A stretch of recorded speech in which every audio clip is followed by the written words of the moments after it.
So, choosing a partner, a life partner for a lifetime, hopefully for a lifetime, is a big decision. It's a difficult thing. And on the one hand, I'd say that I'm pretty good at it because I chose you, or you chose me. I'm not sure who chose who. And we have been married for 12 years. We have a great relationship. Uh, we've certainly had to work through a lot, but it's turned out to be a great relationship. But this is my third marriage, and so I've made some poor choices in the past. And so, what are the criteria? How do you choose a life partner? What do you look for? I think that's the question that a lot of people ask. Oh yeah. Well, I think that, like we said in our earlier clip, we often look at the outer, the exterior. We don't go deeper than the exterior in the beginning, and it takes a long time to get to the depths of a person. It doesn't happen overnight, and sometimes what you find is not so great.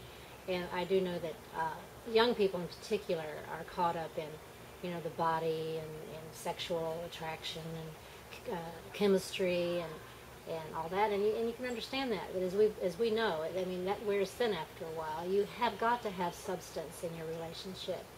You've got to have someone who's reasonable that you can talk to, someone who is has a good head on their shoulders. I mean, my God, that head may not be perfectly looking, but if you can reason with them. I mean, life has so many trials and tribulations, so many difficult things arise, from finances to your sex life, to how you keep the house and the children and pets, and it just goes on and on. Who takes the garbage out? I mean, there are so many things that happen in our lives that we have got to have someone we can reason with.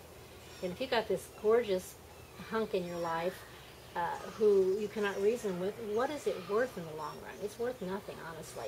And if your sex life is fantastic, that goes right out the window if this person is, just awful to talk to. So that's my opinion. Yeah, clearly all the things that attract you to somebody in the initial phase are important to a degree. But more importantly is that all of those things will go away, or all of those things will lose their meaning in the relationship if, as you hit points of conflict, which you will, you can't resolve them and move forward and grow together as a partnership, as a team. If there isn't mutual support, if there isn't mutual trust and respect as an outcome to all of that. So one of the biggest criteria, and I think I didn't really understand this in choosing mates in the past, and I think I lucked out with you. I don't think that 12 years ago even that I really understood it to the degree I do today. But that is that when there's a conflict, this is now an opportunity. When you're in this phase of choosing a partner, a life partner, is to say, okay, how are we going to deal with this? Because how we deal with it is really important.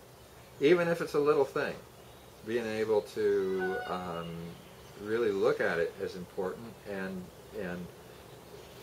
share with the other person, talk to them. How do we resolve it? Where do we go from this point forward on it?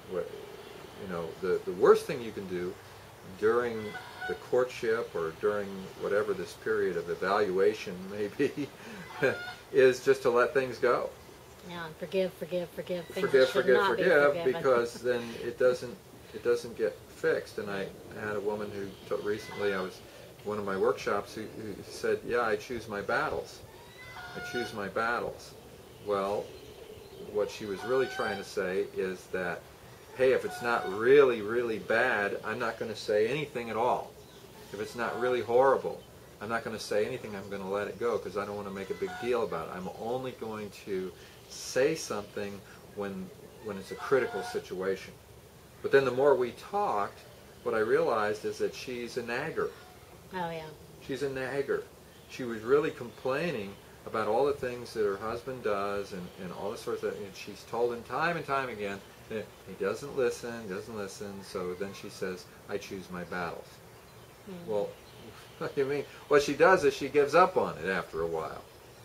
But the more I listened to her, what I saw was a resentment that she had towards her husband for not being able to hear her the first time, Right. for not responding to her pleas, for not responding to her nagging. And, A little competition over yeah, there. we have a goose Our goose. nagging goose at friend. us down there. We feed her too often. So if you set it up at the beginning as a nagging relationship, it's just going to get worse over time. Yeah. What has to happen is, hey, if this means something to me, if it's important and I see the conflict, now we have to develop a process. Yeah, right. How do we talk about it? How do we sit down and how's that going to work? Negotiate. If we can't figure out how to make this work now, chances are if we were to get married or take whatever the next step is, move in together, whatever that next step may be, if we can't work it out now, we probably won't work it out then either. And too many people think it'll just go away. Yeah. For some reason, I don't know why, this has happened probably for centuries.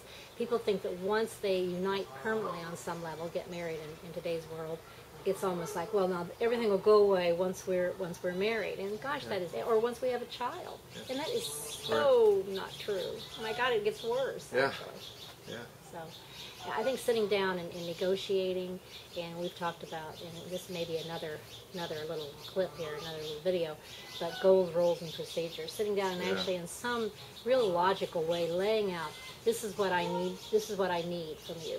Now maybe you don't agree with me 100% because this is what I need, Right. but if we can compromise on some level and meet one another halfway on this, it would be such a huge thing. So let's sit down and talk about it and write down, if we have to, where we want to be this time next month with this, Right. and touch base with it. Period. It's almost like we need to have family meetings. Period. Even if there's just the two of you, you need to have family meetings periodically to talk about. Okay, we talked about doing this particular thing that I wanted you to do, or we needed to do together. How far are we on this? How are your feelings about it now? To kind of regroup, so to speak. Yeah. And it's really important to do that, and we don't do enough of that. In our busy lives, we tend to just rush on through a relationship, and man, it just can get so destructive. Yeah, and in the process itself of sitting down and working these things out, the thing that you have to realize is that there's lots of room for either of the two partners to act out in the process.